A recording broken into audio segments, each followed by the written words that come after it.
Good morning, students. Welcome again in online classes of Tagore Public School, Surajgarh. Today we will discuss the topic of class 11th CBSE.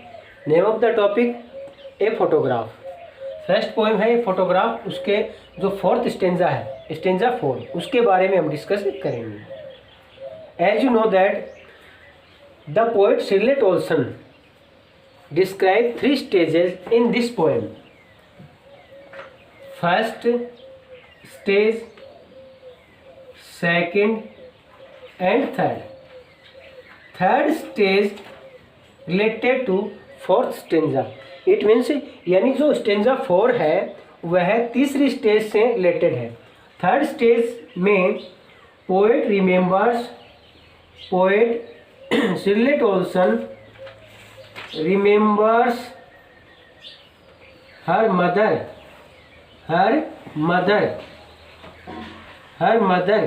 with heavy heart. यानी third जो stage है ना, ये photograph poem की जो third stage है, उस third stage में पोएट शिरले टोल्सन है वह remembers her mother with heavy heart. यानी हैवी हार्ट से क्या करती है, बहुत ही दुखी हृदय से अपनी मदर को याद करती है. यानी थर्ड, इसमें 3 स्टेज बता रहे कि थर्ड स्टेज है ना, उससे रिलेटेड ये स्टेंजा है. Now we will discuss the whole stanza. Now she has been dead nearly as many years. She refers to poet's mother. She refers to poet's mother.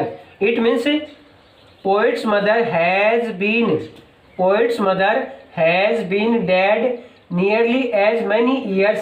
यानी काफ़ी साल पहले है ना, पोएट की जो मदर है उसकी डेथ हो चुकी है. नाउ मिस अब as that girl lived. It means अब पोएट की मदर की डेथ हो चुकी है काफ़ी साल पहले. जितने साल वह गर्ल जिंदा रही, girl refers to poet's mother. जितने साल वह यानी पोएट्स मदर जीवित रही. End of this circumstance means situation. End of this circumstance का मतलब होगा सिचुएशन. सिचुएशन कैसी आएगी इसमें सिचुएशन क्या करेंगे. अगर वैसे पूछा जाए सर्कमटेंस मीन्स क्या होता है situation, but circumstance refers to death of poet's mother. अगर यहाँ पूछा जाए कि सर्कमटेंस है ना, वो किसके लिए रेफर हुआ है, तो circumstance refer to the death of poet's mother है ना.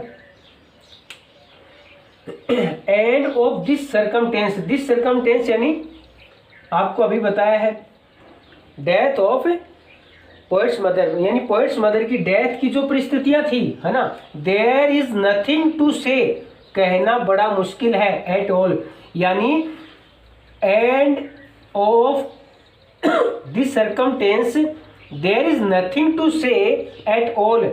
यानी डेथ की, पोएट्स मदर की डेथ की जो सिचुएशन थी है ना, जैसी परिस्थितियां थी, उसके बारे में कुछ भी नहीं कहा जा सकता.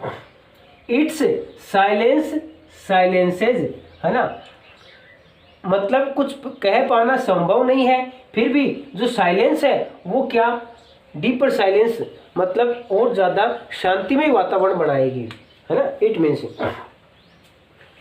It silences because silence brings out the deeper silence. अब देखो इस स्टेंजा की इन 4 लाइनों में क्या आया है, पोएट ने शिरले टोल्सन ने अपनी मदर को हैवी हार्ट से रिमेंबर किया है. ठीक है, यानी फर्स्ट लाइन में तो क्या बोला है कि काफ़ी साल हो गए है ना, उसकी डेथ हुए, काफ़ी साल हो चुके हैं, है ना, और उतने ही दिन वह जीवित रही जितने, मतलब उसकी डेथ हुई उतने ही दिन हो गए जितने दिन वह गर्ल यानी पोएट्स मदर जीवित रही थी। एट एंड ऑफ दिस सर्कमटेंस, यानी जो मदर की डेथ की जो परिस्थितियां थी उसके बारे में कुछ नहीं कहा जा सकता।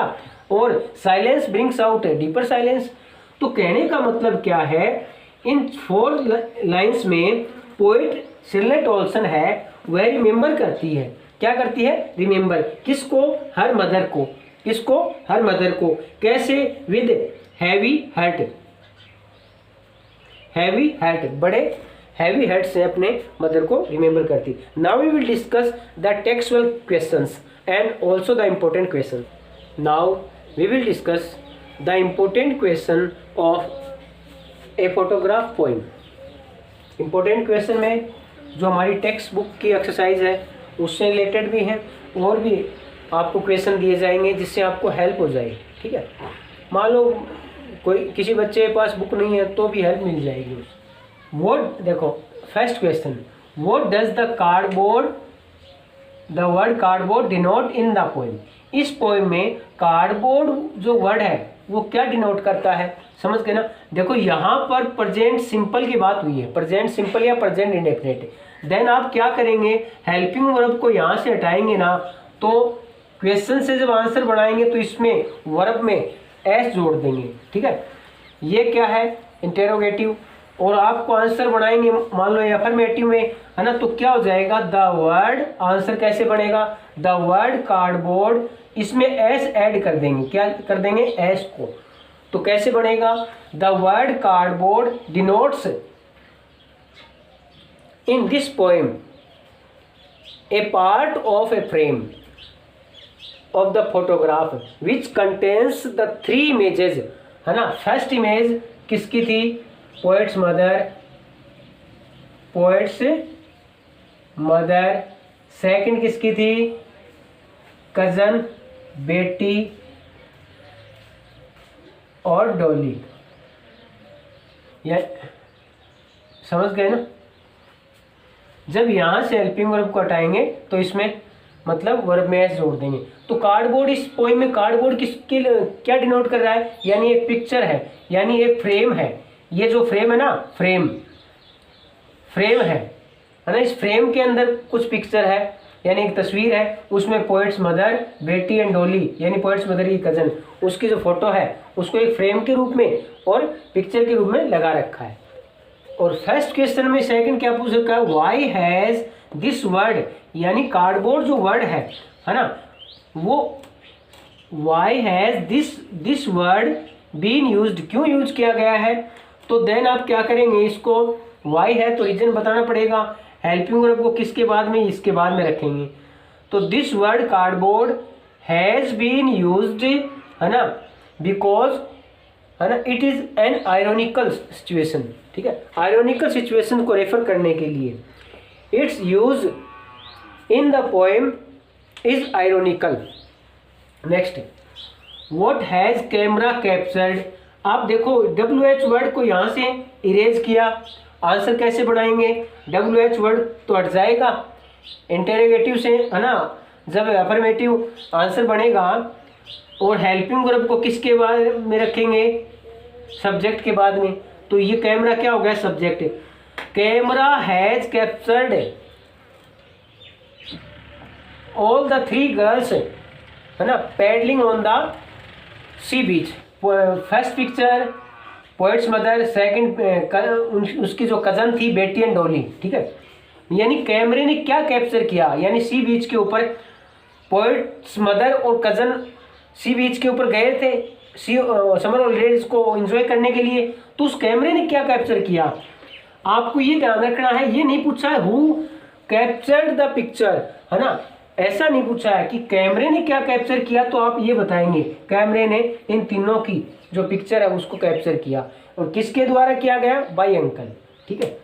Next question, what has not change over the years. काफी सालों से क्या चेंज नहीं हुआ है, तो आप यहाँ इसकी जगह रख देंगे she has not change over the years. जो सी है, समुद्र है, वह काफी सालों से चेंज नहीं हुआ है।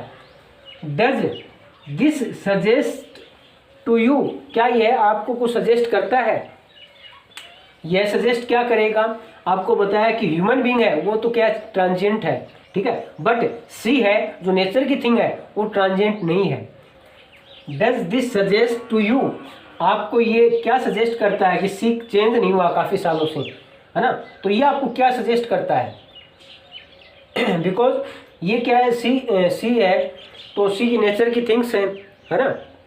तो the transit nature of man when compared the nature and its object, यानी नेचर की और नेचर के जो ऑब्जेक्ट्स हैं, है ना, उसके द्वारा कंपेयर किया गया कि नेचर की जो थिंग्स हैं या नेचर है वह ह्यूमन बीइंग की तरह चेंज नहीं होता है। Next question, the poets mother laughed at the snapshot, है ना? अब इसमें देखो काफ़ी साल बाद में हमने जो स्टेंजा डिस्कस किया था कि मदर यहाँ बैठी है ना, मदर यहाँ है, पोएट्स मदर, और यहाँ जो पिक्चर हैंग्ड है फोटोग्राफ, उसको देखकर उसने लाफ्ट किया, मतलब लाफ्ट किया। Poets mother laughed at the snapshot, यानी फोटोग्राफ को देखकर हंसी। What did this laugh indicate, ठीक है, यह जो पोएट की मदर ने लाफ किया, यह लाफ करना मतलब यहाँ पर लाफ्ट किया, ये लाफ्ट करना, है ना, क्या इंडिकेट, इस लाफ ने क्या इंडिकेट किया? तो वहां से डिड हटेगा तो आप कैसे करेंगे? This laugh indicated her youthful spirit, है ना? Next question, what is the meaning of the line both wry with laboured ease of loss, इसका मतलब क्या है? यहाँ बोथ जो वर्ड है ना, इस क्वेश्चन में ये पूछा आपसे कि जो मीनिंग इस पूरे से मतलब जो लाइन दे रहा है किसका क्या मतलब? Both means poet and poets mother, poet's mother. अब दोनों के लिए लॉस क्या है ना? Both poet and poets mother suffer from sense of loss. यहाँ आप ऐसे करेंगे, suffer from sense of loss, sense of loss.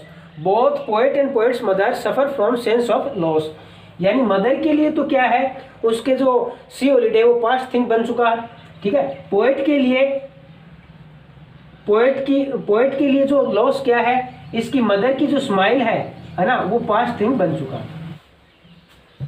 Next question, what does this circumstance refer to, यहाँ देखना इसमें आप present indefinite, what does this circumstance refer to, यहाँ does आया है प्रेजेंट इंडेफिनिट,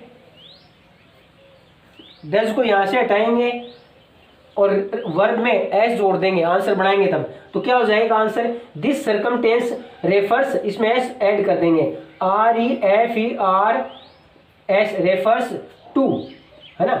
तो दिस सर्कमटेंस यानी वो सिचुएशन, है ना, दिस सर्कमटेंस या this situation refers to the death of poet's mother, poet's mother, इसका आंसर ये हो जाएगा, ठीक है स्टूडेंट्स। ये हमारे इंपॉर्टेंट क्वेश्चन या टेक्स्ट बुक के क्वेश्चन हैं, इसको हमने कंप्लीट हमने अब देखा है, डिस्कस किया। कोई भी डाउट वगैरह है और भी अपन कर लेंगे, मतलब शॉर्ट वे में एक बार आपको बता दिया। बुक है उससे भी आप हेल्प ले सकते हैं, और इसके अलावा मैंने भी आपको, जिसके पास अगर बुक नहीं है ना, वो भी इन क्वेश्चन से हेल्प ले सकता है, कोई दिक्कत नहीं आएगी आपकी। Thank you.